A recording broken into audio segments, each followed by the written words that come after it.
How to Read Literature Like a Professor, Chapter 9. It's more than just rain or snow. It was a dark and stormy night. What? You've heard that one, right? Snoopy and Charles Schools had Snoopy write it because it was a cliche. It had been one for a very long time, way back when your favorite beagle decided to become a writer. This one we know. Edward Bulwer-Lytton, celebrated Victorian popular novelist, actually did write It Was a Dark and Stormy Night. In fact, he began a novel with it, and not a very good novel either. And now you know everything you need to know about dark and stormy nights, except for one thing. Why? You've wondered that too, didn't you? Why would a writer want the wind howling and the rain bucketing down, want the manor house or the cottage or the weary traveler lashed and battered? You may say that every story needs a setting and that weather is part of the setting. That is true, by the way, but it isn't the whole deal. There's much more to it. Here's what I think. Weather is never just weather. It's never just rain. And that goes for snow, sun, warmth, cold, and probably sleet, although the incidence of sleet in my reading is too rare to generalize. So what's special about rain? Ever since we crawled up on the land, the water, it seems to us, has been trying to reclaim us. Periodically, floods come and tries to drag us back into the water, pulling down our improvements while they're at it. You know, the story of Noah. Lots of rain, major flood, ark, cubits, dove, olive branch, rainbow. I think that biblical tale must have been the most comforting of all to ancient humans. The rainbow, by which God told Noah that no matter how angry he got, he would never try to wipe us out completely, must have come as a great relief. We in the Judeo-Christian Islamic would have a fair chunk of mythology invested in rain in its most major byproduct. Clearly, rain features in other mythologies as well, but for now, let this be our cornerstone. Drowning is one of our deepest fears, being land creatures after all, and the drowning of everything and everybody just magnifies that fear. Raincroft's ancestral memories are the most profound sort, so water in great volume speaks to us at a very basic level of our being, and at times Noah is what it signifies. Certainly, when D.H. Lawrence has the flood go crashing through the family homestead in The Virgin and the Gypsy, he's thinking of Noah's flood, the big eraser that destroys but also allows a brand new start. Rain, though, can do a lot more. The dark and stormy evening, and I suspect that before general illumination by streetlight and neon, all stormy evenings were pretty darn dark, has worlds of atmosphere and mood. Thomas Hardy, a considerably better Victorian writer than Edward B.L., has a delightful story called The Three Strangers, in which a condemned man escaped, a hangman, and the escapee's brother all converge on a shepherd's house during a christening party. The hangman doesn't recognize his quarry, nor do the members of the party, but the brother does, and runs away, leading to a manhunt and general hilarity, all of which is taking place on a dark and stormy night. Hardy doesn't call it that, but he has great fun describing, in his ironic and detached tone, the rain lashing down on hapless wayfarers, forcing them to seek shelter where they can, hence the appearance of our three gentlemen callers. Now the Bible is never very far from Hardy's thoughts, but I dare say he has no thought of Noah when he's writing about this storm. So why does he bring rain into it? First of all, as a plot device. The rain forces these men together in very uncomfortable, for the condemned man and the brother, circumstances. I occasionally disparage plot, but we should never discount its importance in authorial decision-making. Second, atmospherics. Rain can be more mysterious, murkier, more isolating than most other weather conditions.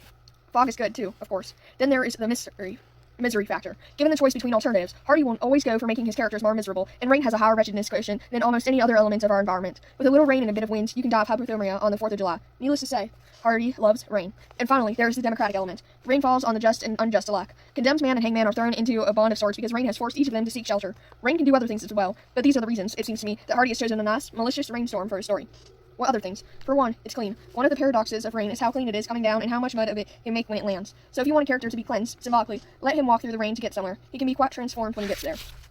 He may also have a cold, but that's another matter. He can be less angry, less confused, more repentant, whatever you want. The stain that was upon him, figuratively, can be removed. On the other hand, if he falls down, he'll be covered in mud, and therefore more stains than before. You can have it either way, or both ways if you're really good. The problem with cleansing, though, is the problem with wishes. You have to be careful what you wish for, or for that matter, what you want cleansed. Sometimes it backfires. In Song of Solomon, Toni Morrison gives her poor jilted lover, Hagar, an encounter with cleansing rain. Having been thrown over by her longtime lover and cousin is very awkward. Milkman, for a more presentable love interest, with looks and especially hair nearer the white ideal. Hagar spends a desperate day buying clothes and accessories, visiting hair and nail salons, and generally turning himself into a simulacrum of the woman she thinks Milkman wants.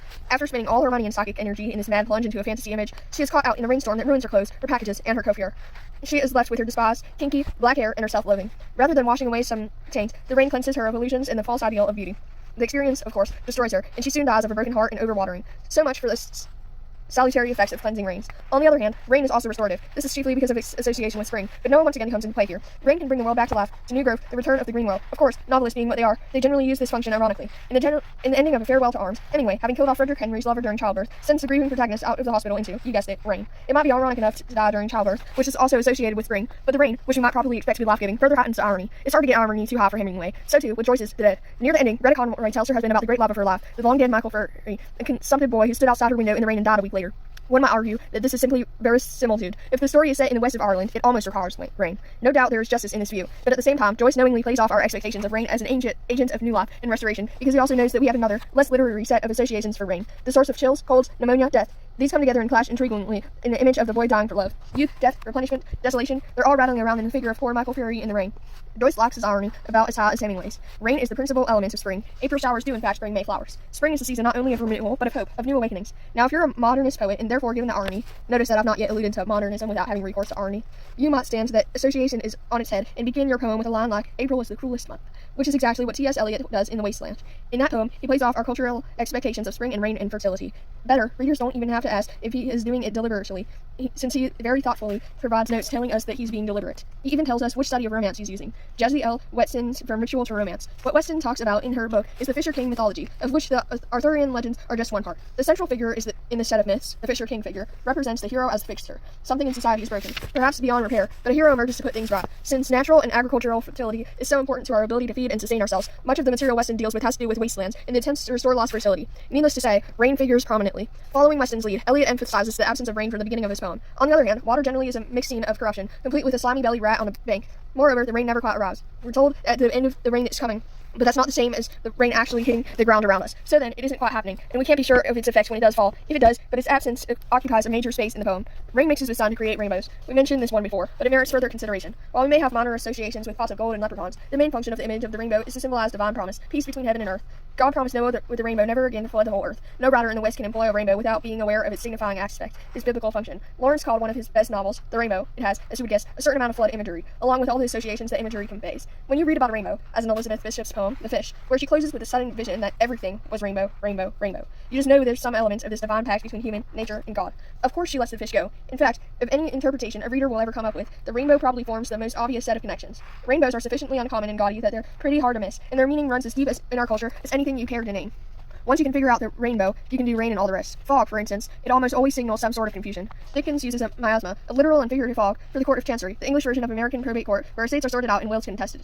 In Bleak House, Henry Green uses a heavy fog to gridlock London and strand his wealthy young travelers in a hotel and party going. In each case, the fog is mental and ethical as well as physical. In almost any case I can think of, authors use fog to suggest that people can't see clearly, that matters under consideration are murky. And snow? It can mean as much as rain. Different things, though.